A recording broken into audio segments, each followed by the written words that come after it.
Go ahead, Kathy, whenever you're ready. My father's tie. This is my father's tie.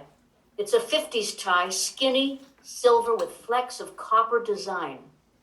I don't remember him wearing it, and I don't believe I've ever worn it for a costume or anything. But I keep it in my top dresser drawer along with my troll doll and the plait of my grandmother's brown hair, neatly wound into a Connolly's candy box.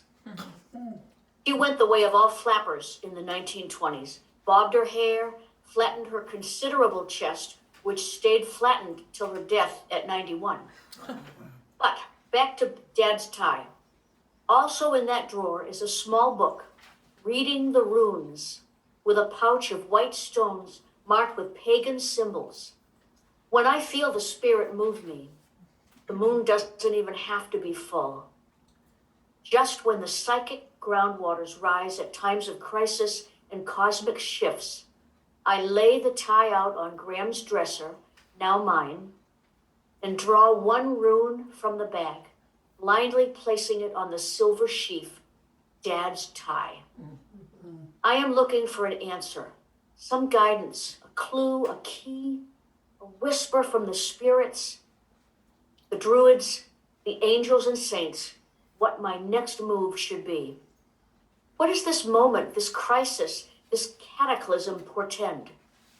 The tie is my Delphic talisman, a thin space, a veil through which the spirits may pass. Because it was my father's tie, it is imbued with the magic of his huge spirit and his care for me. He is spirit, gone now 52 years. So his tie ties me to him and all that is beyond, I want to believe. And now he is probably spinning like a lathe in hellish horror of my heathen ritual. Deeply religious and Catholic, he dragged me with him every damn Sunday of my childhood to 7 o'clock Mass. I hear him singing Ave Maria. But what of the tie? He was a natty dresser, banker in his wool cloth coat and stiff-brimmed Homburg. In the winter, his wet coat smelled sweetly of Pall Malls with a whiff of Old Spice. And sometimes, often, Taylor's cream sherry. He was an enormous, fleshy Irishman, fastened by starched white shirts, gartered stockings, and silk ties. A man of responsibility, brilliance, and wit, he toed the status quo and might have had another wildly artistic life had he not tied himself to marriage and children. I feel myself sinking as I think of him and his tie. The weight of overweight, a family condition.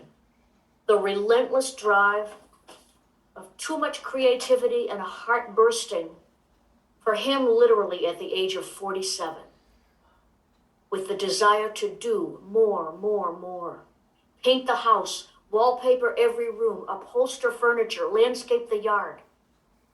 He taught himself to quilt, sew drapery, and weave braided rugs in concentric as opposed to spiraled circles when he was recovering from one of his 5 heart attacks. An Iowa farmer whose childhood diet often consisted of large sandwiches, eggs, and corn during the Depression, he became a wood sculptor, oil painter, chess player, and mathematician, computer scientist, waltzer in the kitchen, army medic, singer of hymns in the shade of the old apple tree. The way to know life is to love many things, said Vincent van Gogh. My father loved too much. He was a man of excess, and I am his daughter. I do too much. I can't stop. And I have pulled myself back from the brink of so many of his lethal addictions. 35 years a smoker? Alcoholic? Am I alcoholic? I certainly gave it a go. Sugar, the enemy which still rises in sweet splendor to seduce me up the scale. Sorry if this is getting dreary. I promise to end on a sweet and low note.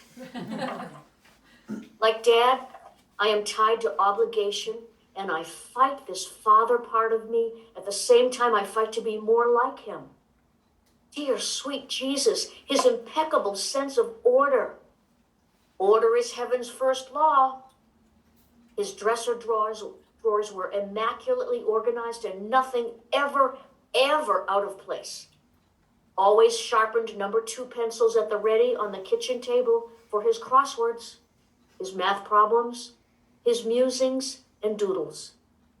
His portrait of me at age 12 on a paper napkin. He saw the world as an ordered place.